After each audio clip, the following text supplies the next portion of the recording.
The Taliban is back in Afghanistan. One of the biggest worrying factors and concerns is what is going to happen to the rights of women, of children, of people who want to study.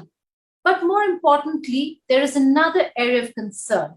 That is, what is going to happen to the minority community and minority sects. During the Taliban regime, it was the Hazara community that suffered greatest at the hands of the Taliban.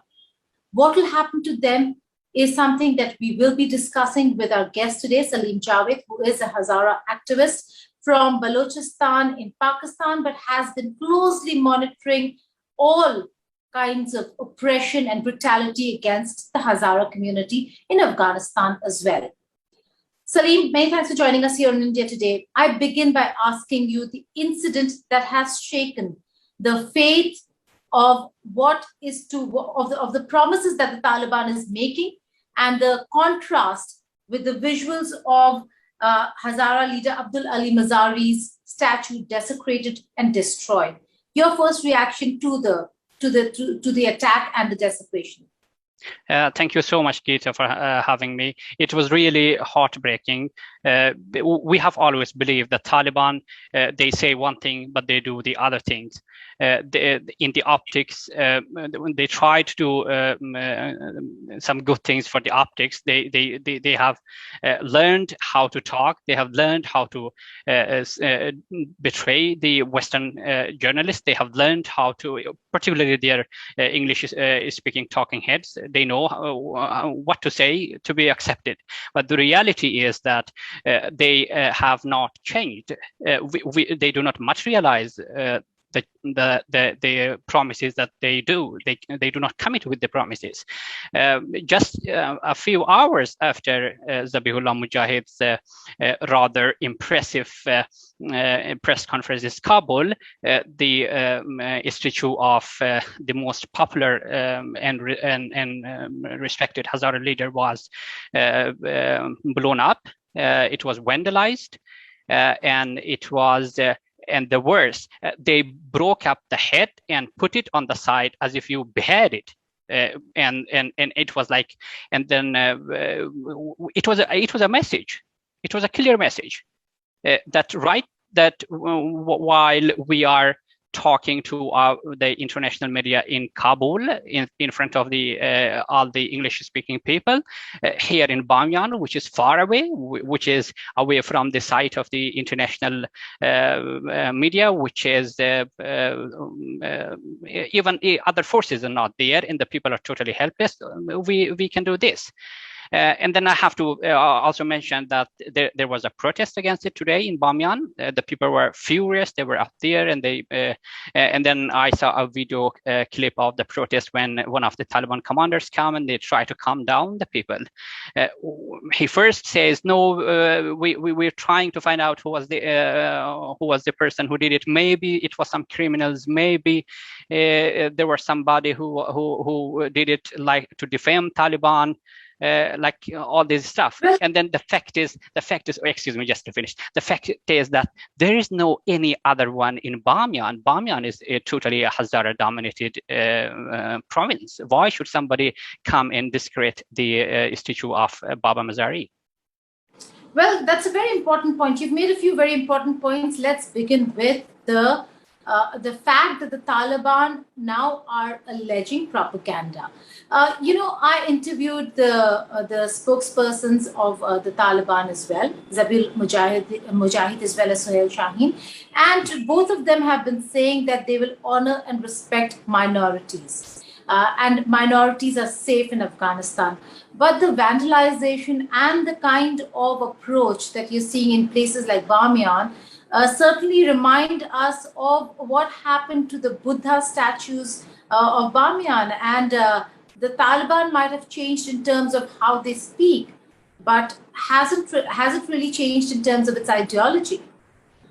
I don't think so. I don't think they have changed.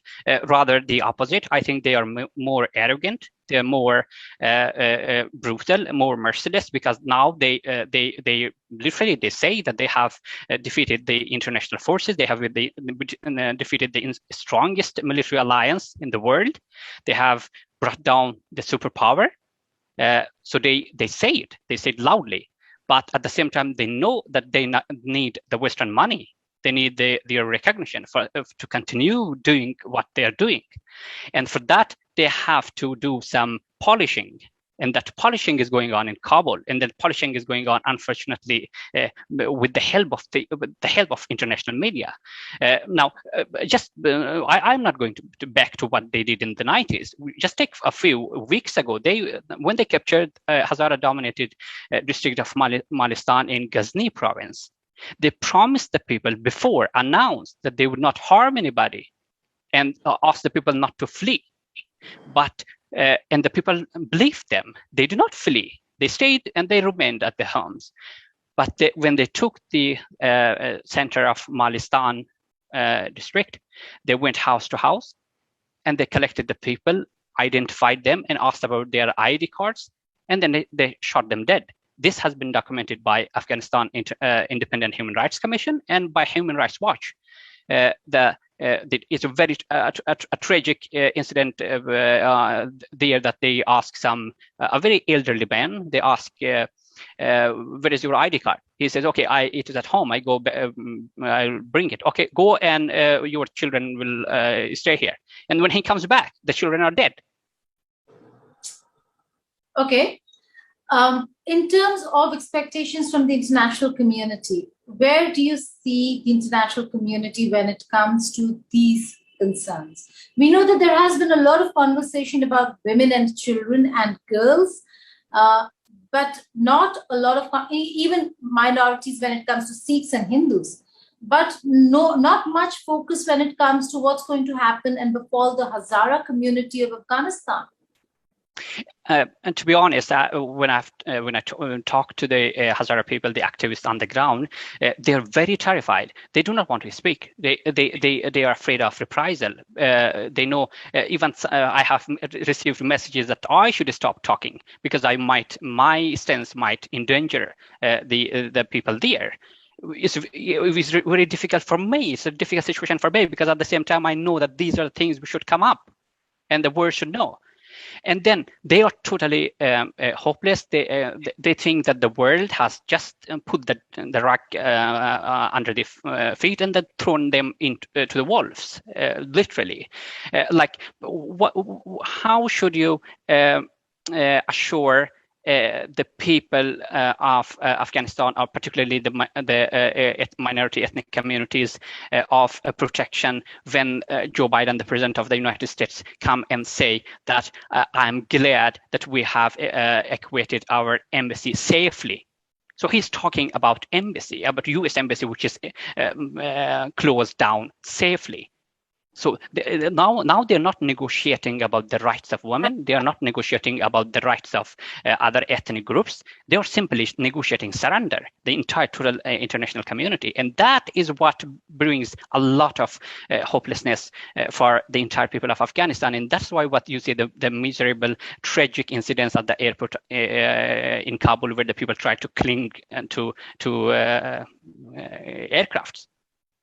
Well, Salim, for the benefit of our viewers, explain why is it that the Hazara community in Afghanistan have suffered at the hands of various majority communities of the country in the past. It's not just the Taliban.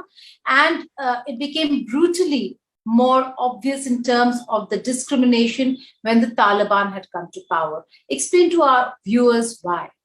Yeah, an absolute majority of Hazaras, they live in the central highlands of Afghanistan, which is called Hazarajat, the land of Hazaras, which was independent for over a century ago. And then the Amir of Afghanistan, Amir Abdurrahman, he invaded Hazara lands, and there he faced a very tough resistance because he did not face that type of resistance from other parts of Afghanistan.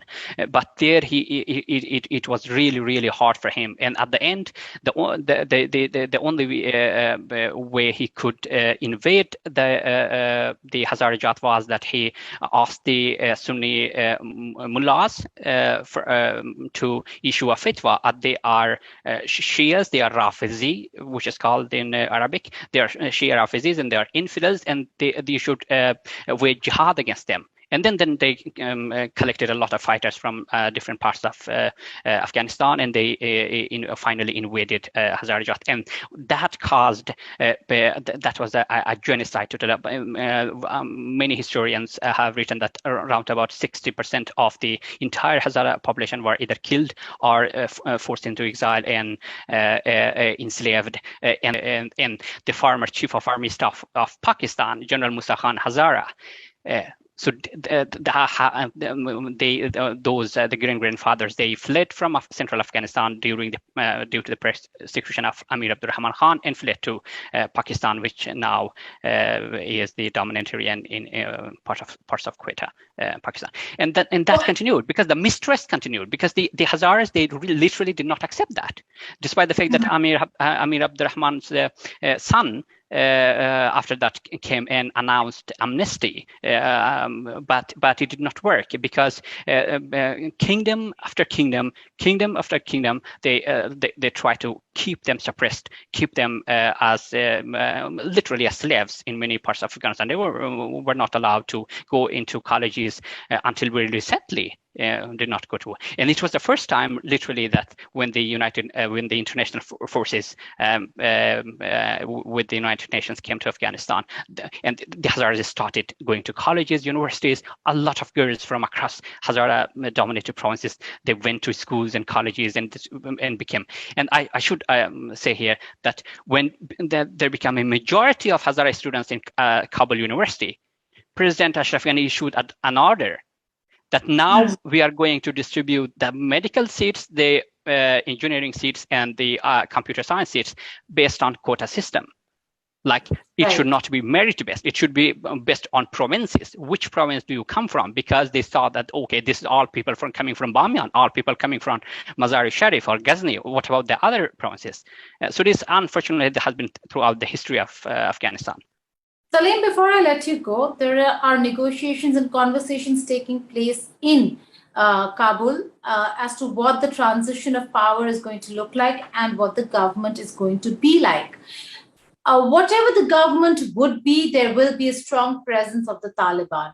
In such a scenario, where do you see and how do you see the Hazara community within the Afghan administration be looked at? And do you see a lot of atrocity in the coming future that will be meted out to this community? Well, I have this gut feeling that the Taliban perhaps going to ultimately bring one or two symbolic faces somewhere. Sometimes we joke that maybe they will say that, okay, the Minister of Railways will be a Hazara because there is no railways in Afghanistan. So so there will be some symbolic representation. But actually, everybody has accepted that Taliban are there. They are going to stay there, and they are trying to cope with the situation. And they do not know. The experts or the local leaders, the people around, the activists that I am talking, they do not know how to cope with it, how to do it. Uncertainty looms large. Yeah, very uncertain situation, and they simply hope hope it is right that they have changed. Maybe they have changed and they are not going to at least kill us.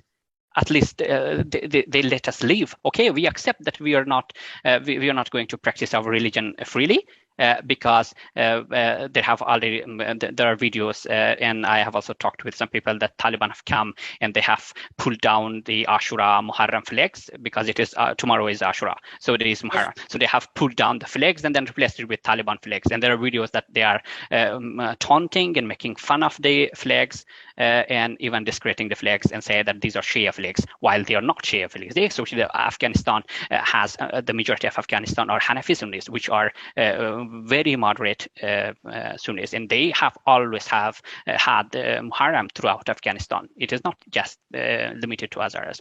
But now the people have started self-censoring, exactly like the women. Now, despite the fact that no Taliban have told women to have shawl or burqa on them, but the women have started doing it automatically.